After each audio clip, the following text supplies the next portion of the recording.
Ils ont parlé de tout sur la colonisation de l'Algérie. Des affres d'une soumission forcée du peuple. De l'esclavage moderne. Du séquestre de leurs propriétés. Du mépris que certains colons nourrissaient envers eux. De la situation sociale dans laquelle ils vivaient. Ils ont aussi parlé de la colonisation positive et de ce que la France avait construit comme équipement en Algérie. Par contre, en métropole, à part quelques dizaines de parlementaires, ils ont été quand même plus d'une centaine à avoir évoqué, individuellement ou en groupe, rien n'a filtré sur les conséquences du retrait de la nationalité française des natifs de France métropolitaine avant le 1er janvier 1963, via l'ordonnance 62, trait d'union 825 du 21 juillet 1962.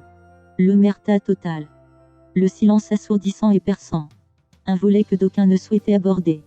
Ni les politiques, ni les historiens, tant le sujet était brûlant, sauf les massacres de cette journée du 17 octobre 1961 qu'ils ne pouvaient garder sous silence.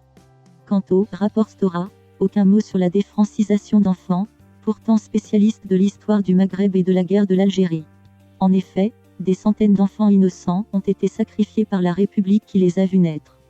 La République de leur terre natale qui les a privés de leur nationalité de naissance, pour le seul motif que leurs parents, ou eux-mêmes, n'ont pas fait leur déclaration recognitive de la nationalité française à temps. En promulguant une telle ordonnance, l'État français savait pertinemment que leurs parents étaient illettrés, eux encore enfants mineurs, ils ne pouvaient avoir connaissance de l'existence de cette ordonnance. Alors, vous avez bien dit, déclaration recognitive de la nationalité française. Mais pourquoi? Et dans quel objectif? Du moment qu'ils étaient déjà français, nés en France métropolitaine, de parents français eux-mêmes nés sur un département de la République française,